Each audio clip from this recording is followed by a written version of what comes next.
I'm Cheryl. And I'm Naima. We're three Black moms.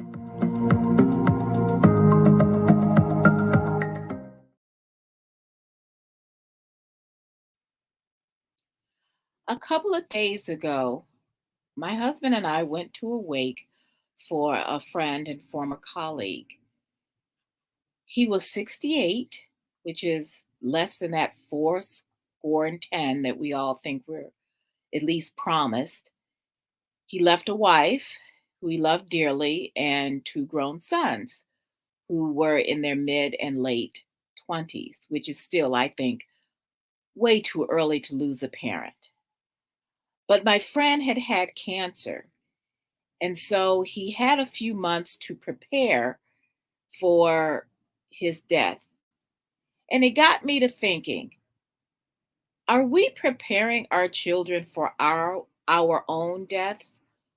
We've talked about this, talking about death before in this platform, but we really haven't talked about our own mortality. And let's face it, none of us are getting out of here alive. So, sisters, I wanted to talk today about what we can do if you have minor children, how you should prepare for if something should happen tragically while they're still minor children, what you should do with your estate to make sure that the state doesn't take all your money and your property, who you should sign as an executor. How are we preparing our children for our death? It's not going to be an easy conversation. So, Barbara, Naima?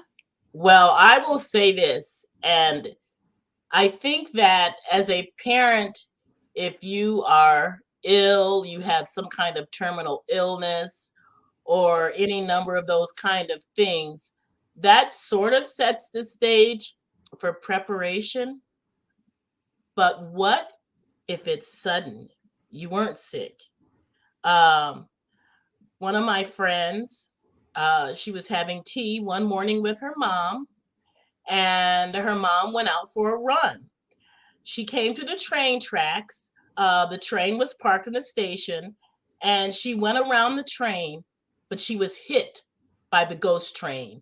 You have this little Japanese lady flying up in the air. I'm sure the Lord snatched her before she hit the ground, but she was dead instantly. And my friend said the hardest thing was that she didn't get to say goodbye. And the husband said, I always thought that I would be the one to go first. And at the time, they were in their 70s, and so it was hard.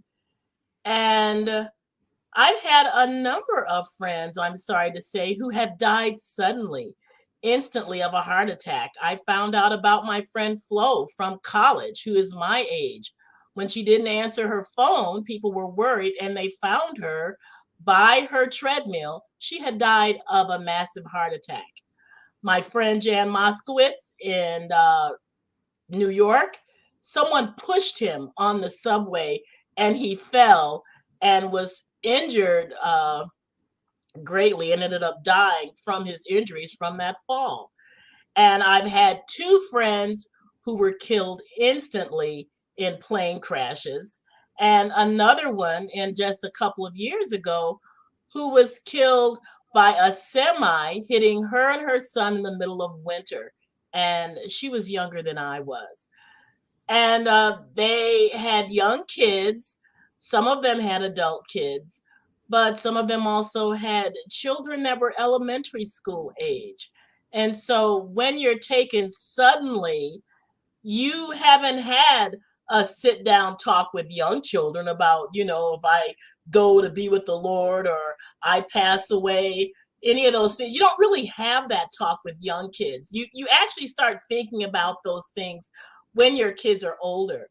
And I will say during the pandemic, that it started like 2.5 years ago, and we were on lockdown, we couldn't go anywhere. Eric and I sat down and wrote our obituaries because I said, I can't remember everything you did. I don't want to be trying to do this at the last minute.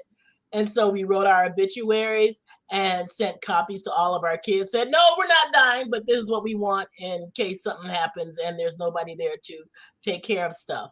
We got our financial aid things in order, went to a financial advisor, got all of our finances, our monies, our holdings, our bonds, or this or that, got that all situated so that things would be divided up equally between our three kids. And then we also went to one of those free dinners where you have to sit through a lecture about planning a funeral for yourself or a memorial service. And a person actually came to our apartment to visit and tell us all the things that would require to have ourselves buried without the expense being fallen on our kids.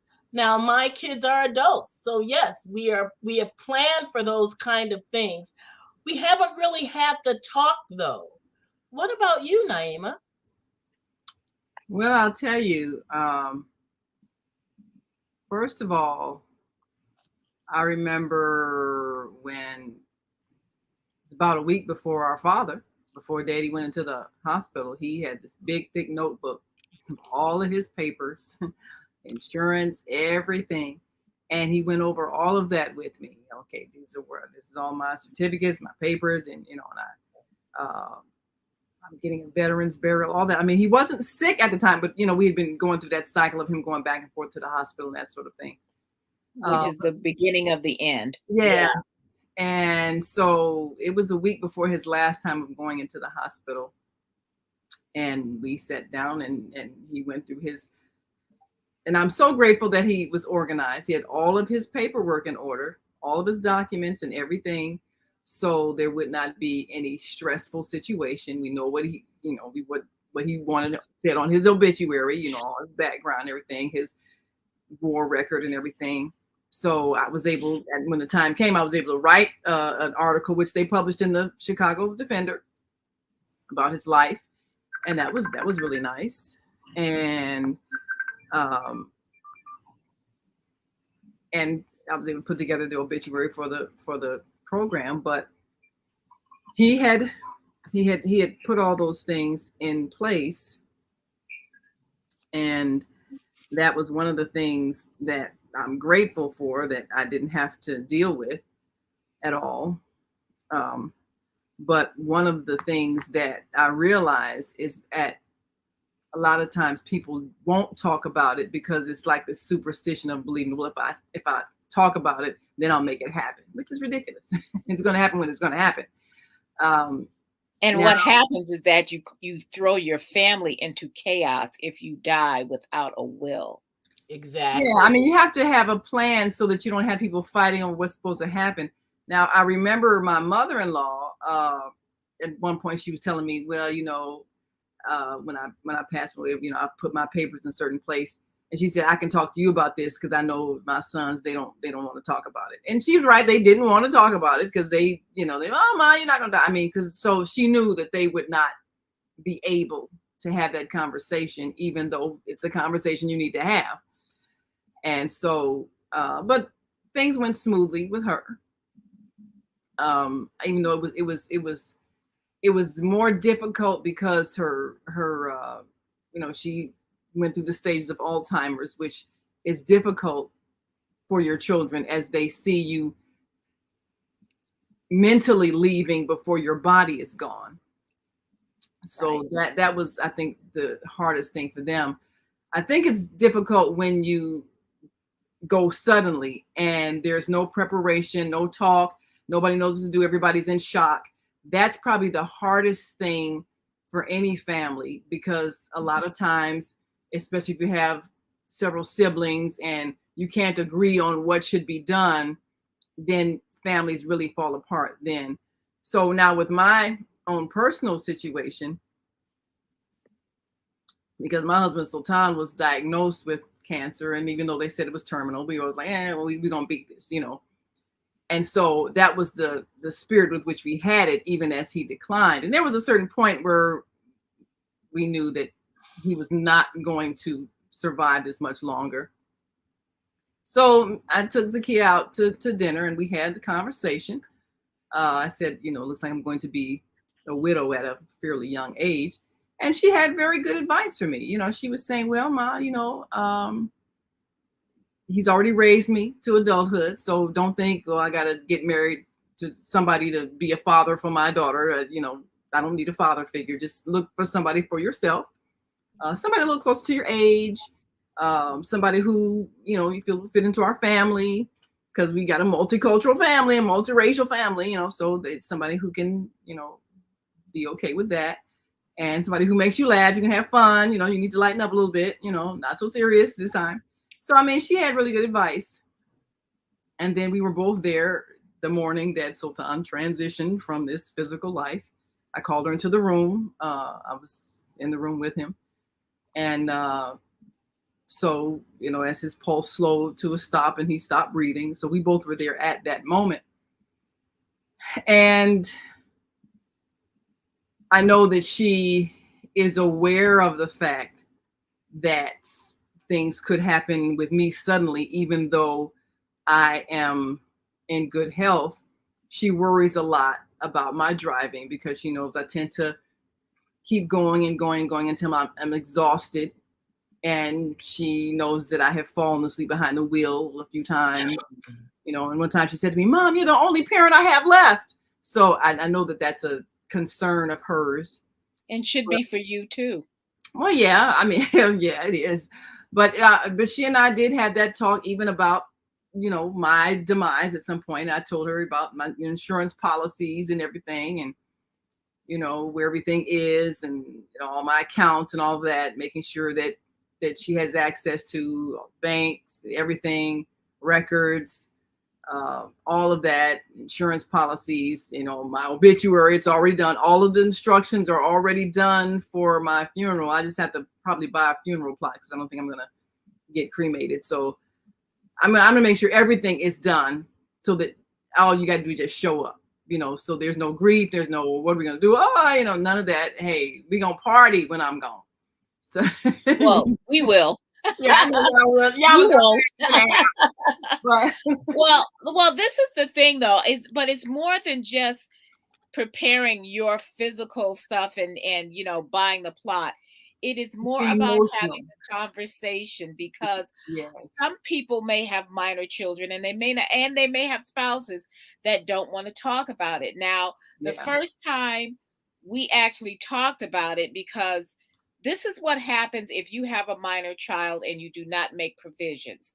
You may have family, but if you don't specifically say who is going to step in, the state steps in and puts your child in foster care until they can figure out who will take your child, even if you have family right there. And you have to understand that, because what happened with us was Sarah was going to go to Paris and Rome. She was 15 and she was going on this trip, and she was going in this school trip, which was great. And Sean said, well, let's go to Florida.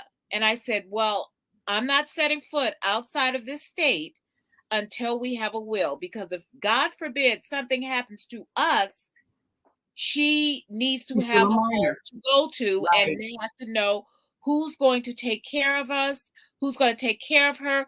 If one of my sisters is going to move into her house so it doesn't disrupt her life. I think, Barbara, you said you all would at the time. And these are the things. But before then, he didn't want to talk about a will. He didn't want to talk about, care for Sarah, because he says, oh, somebody in our family will step in. Well, yeah, somebody might, and somebody might not. He has two sisters here. She's close to, her cousins, but they have their own families and they live in other neighborhoods. They live in other cities. So that means that she would have to disrupt everything. And so I did not want that for her, and also with the stress of losing her parents. And as an only child, that would even be more stressful for her, going into a situation with a different home, even if they were people that we knew, and of course not knowing whether or not they would take her. See, that's the thing, is sometimes people make these assumptions and it doesn't happen. Maybe there's a sickness or an illness in the house, or people go bankrupt or something happens and they said, well, I'm sorry, we don't have the money. Can't do it now for And whatever reason, because a lot of we different things happen to change, and change sometimes the the way. relationship changes with the people that you thought you were going to. Because I know when That's Zakia right. was younger, and Sultan and I had the conversation. Well, if something happens to us, what family would we trust? And at one point it was one family. They lived in I think Racine at the time. Then at another point it was another family, and they lived in St. Louis. So it's different families at different times that we thought would be best for her upbringing if something happened. Now, of course, I mean, I'm glad we didn't have to make that choice, but things change. And Yes. I don't know if either of those choices would have been the best choice based on how things changed over time, even as Zakia grew and developed and became who she has become. I don't know if their parenting style would have given her the direction she now has and the freedom she now has to be who she has become. So And that's Girl, the I thing. could not agree with you more. When you are younger, sometimes you make decisions that you think are going to be wise decisions of different people, like, oh, I like this couple and they seem like they got it together. That couple today is divorced.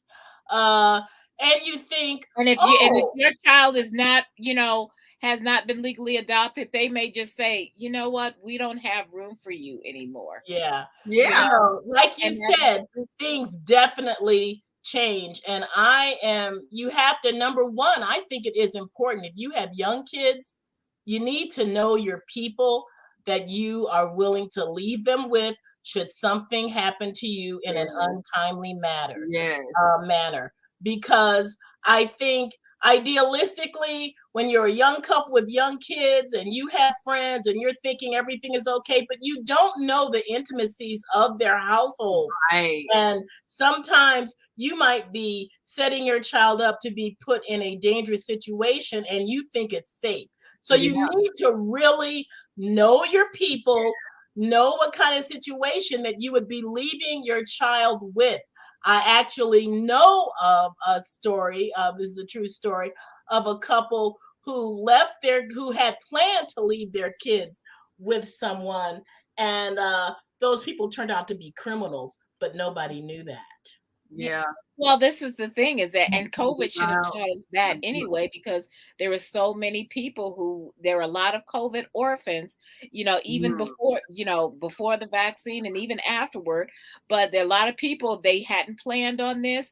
Then they go into the hospital and all of a sudden, you've got young kids who are, orphaned, and the parents, or maybe the grandparents can take them, and they had planned on their life being different, maybe traveling or whatever. We had stories about that, and all of a sudden they're raising preschoolers up to high schoolers all over again. And they and hadn't so planned on it. and so we have to start thinking. And I remember even now, and all our kids are grown, and I've got the youngest one.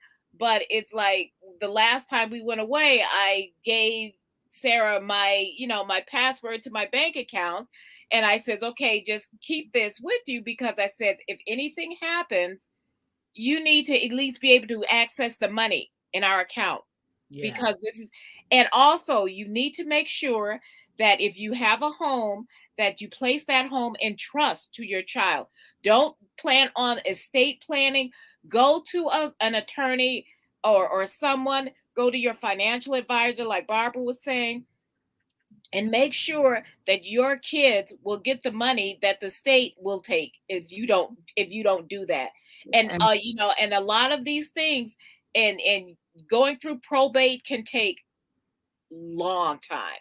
And if yeah, your kids need uh-huh. something, then they need to have it then. And I'm talking about people who have young kids, but you also have to have somebody that you can trust to say, okay, you're not going to take my kids' money and put them in foster care and then, Yeah. whatever. So there's a lot. But the Yeah, thing is that we have to prepare not only ourselves, but we have to prepare our children for the fact, okay, if this happens, I think at one time, Zakia had said, well, she would, uh, want to be with me. And I said, well, that's fine. I would just raise her Muslim. I can do that, you know, and but you have to talk to the people, because sometimes your relatives or your best friends don't want to raise your kids. And you They can may love assume a you, lot of and things they like love them, but you can't yeah. be, but they're not set up for it, and they don't want to make that sacrifice, and you can't take that personally. Yeah, and like Barbara was saying also, you have to know people, because you know what you do in your home, and you Yeah. know how you take care of your children. You really don't know what they do in their home and how they treat their children and how they're going to treat yours. You assume things when you're all together and you're friends and everything and you're hanging out, but you don't know what's happening in that house. You don't know what other relatives they have, and they might Right. have that person that shouldn't be around children. Yeah, you got Yeah. all of that. So Yeah, not to be like the fairy tale story, but Cinderella's stepmother was really kind to her until her father died, and then she came all out of a bag. is that how the story went? Yeah. Yeah. So that happens, and you can't assume that somebody will take them, and you never, like you say, make those And plans. never make any Have that choices, conversation. because you don't want to Yeah. have that conversation. You don't Yeah. want to think, you know what? You Like can I make said, it happen if you talk about it. none of us are getting out of here alive. So, Unless we're raptured. you yeah, right. Okay. You plan on that. The rest of us are going to have to think that even if you raptured, Barbara, that means you're still not here. That's true. You So, are And not how on earth. young do you think you should have that talk with your children? When they're older, you're definitely planning on it. well, But when they're babies, you don't want to alarm them. And like I said, we've on this platform, we've talked about death with your children. You can't tell yeah, your kids, oh, they're only sleeping. You can't tell only old people Yeah, die, you because never at say some those point, things. yeah, Yes. because at some point, if you tell them only old people die, they may have a classmate who dies.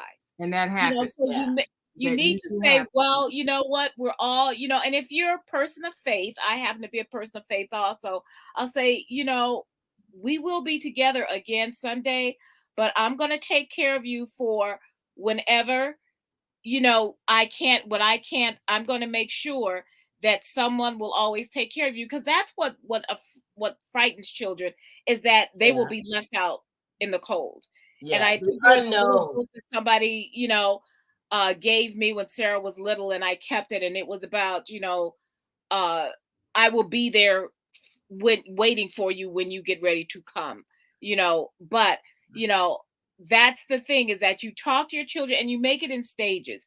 You talk to them little by little, and, and if they're too alarmed, say, well, we're hoping this won't happen, but I'm going to be with you until the end of the age. There's going to be a part of me that is going to live in you, and actually, cellular wise, it actually does. But, there's going to be a part of me that's going to live in you forever. And you know what? And you will always be able to talk to me. And that's if you're a person of faith. If you're a person of no faith, or you're an atheist, it's okay to say, well, when we're gone, we're gone. But you let them know that you will still make arrangements for them to be okay. And that's, whatever your faith journey is, or no faith journey, you still need to prepare your children for the fact that we're all going to die. And Yeah. and that's the thing, but for the ones who are left, this is what I'm doing. And so we prepare ourselves, but we have to prepare our spouses who don't want to talk about it, and our Yes, family members who don't want to talk about it, and our friends who don't want to talk about it. exactly. And I And the think longer you live, the more you will see people pass yeah, on. I have to say, almost every other month, I will get an yes, email message from my high school yes. people who, handle the reunions. I mean, They'll this is send the you a little season. message that someone has Yeah. died. And You This this know, this this is the season. When you reach a certain age now, of course. more funerals than weddings. Yes. Yes. And I think I mentioned this before when Sultan and I first got married. It's like every month we were going to a funeral. That was how I got to know all his family. And then Zakia was born, and she's like 2, 3, 4 years old. I mean, that became our family outing. Oh, Uncle so and so passed away. Aunt so and so passed away, and so naturally, when you're going to funerals and a child is going to the funeral, the subject of death is going to come up. I think parents make a mistake, like you say, saying things like, oh, they're just asleep or whatever. You know, let them understand that you do your spirit leaves your body at a certain time, and it's okay. You know,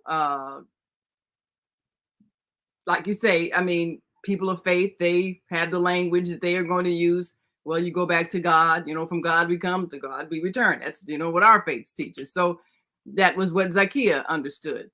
And uh thankfully she did not have, while she was a child, a classmate or anything die, but a lot of children today, they are experiencing that. We experience all these different tragedies that are happening. So there's a lot of fear that School children have. shootings, hello. Yes. Yeah. I mean, how And how my best friend, that? Deborah Thurman, she was 16 when she died, Yeah. like months before graduation. She And had that's bone that. cancer. We were not expecting that. Yeah. And then when you And don't Sarah have, had a girl. There was a girl, I think, when Sarah was just in 7th grade, who died of meningitis in her school. She didn't know her, but she had seen her around. And so she Mhm. said, oh, we probably would have been friends. We had the same kind of necklace. And so, you know, and there was another kid, he didn't die. He was in a tragic uh, car wreck. And so Yeah. things, because our children will see these things, and like I said, you know, with you're school going to shootings ask. suddenly being an epidemic in this country, you know, and them having school active shooter drills, you have to talk about death. We have to talk So about we it. have to Yeah. prepare. I mean, we can't have them be scared all the time, And then but don't say anything, you know, don't oh, say we don't talk anything. about that. Well, that's not Yeah, helpful. That creates more stress when you are concerned as a child and no one will talk about it. That makes you even more frightened and You yeah, more. do have to be willing to address their fears in Yeah. a calm manner, in Yes. a way that they can grasp it and be settled about it. yes. Yes. I mean, like I said, we're you know, and we're all afraid of it. We all want to get to heaven, but none of us want to die. I So know we all want to go some other way. If we, I'm a lot of I'm people are I'm just fans going of to I'm here to go. going to sleep and waking up in heaven. But I've had like, oh my oh, I goodness, think I that's just can't wow. believe how many friends I've had who've had massive heart attacks instantly and they're gone. Yeah. Yeah. Yeah. I mean, I've had Of healthy course, you know, friends. one of my best friends from forever, for 1st grade, Betty, she died before her 60th birthday. Yeah. So, you know, we don't know what our personal expiration dates are, but Right. we all have one. We all Yeah. have when we came here with an Yeah. expiration date. You know, We're just not so allowed to know what it is, so we don't focus on that date and we can get the work done we're supposed to get done while we're here. while we're Right. here, but Yes. we do have to prepare our children for the fact that we are, and we hope to precede them in death, because I think there's nothing worse than having to bury a child, and I've known friends who've had to do that too. So you Yeah. have to understand that you're not, you know, we're all going to be fearful, but we still have to deal with the reality, and Yeah. we have to be grown-ups. Yeah. And We have to be sometimes grown-ups. children handle a lot better than we expect them to when we talk to them calmly about it. And Yes, sometimes they show some amazing wisdom. They say, oh, I understand. And they're fine. So yes, we got to talk. Well, it's time to go. And we hope if you have children and they ask you about the inevitable, that you go ahead and talk about it. And don't make it something that they're afraid to express, even if someone close to them passes away. Let them know And it's you a don't normal part of necessarily life. have to wait for them to bring the question up. You That's right. find an avenue where you can have a calm conversation about the afterlife and to address their fears in a way that keeps them from being fearful. Absolutely. That's what you do. Well, we appreciate you. Make sure you like and subscribe to our YouTube channel and our Facebook page, Three Black Moms. Until next week, I'm Naima. I'm Cheryl.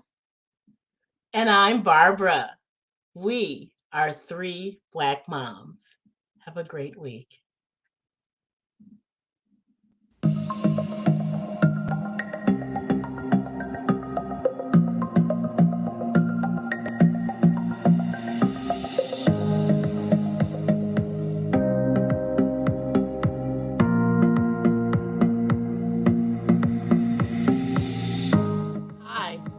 Barbara. I'm Cheryl. And I'm Naima. We're 3 Black Moms.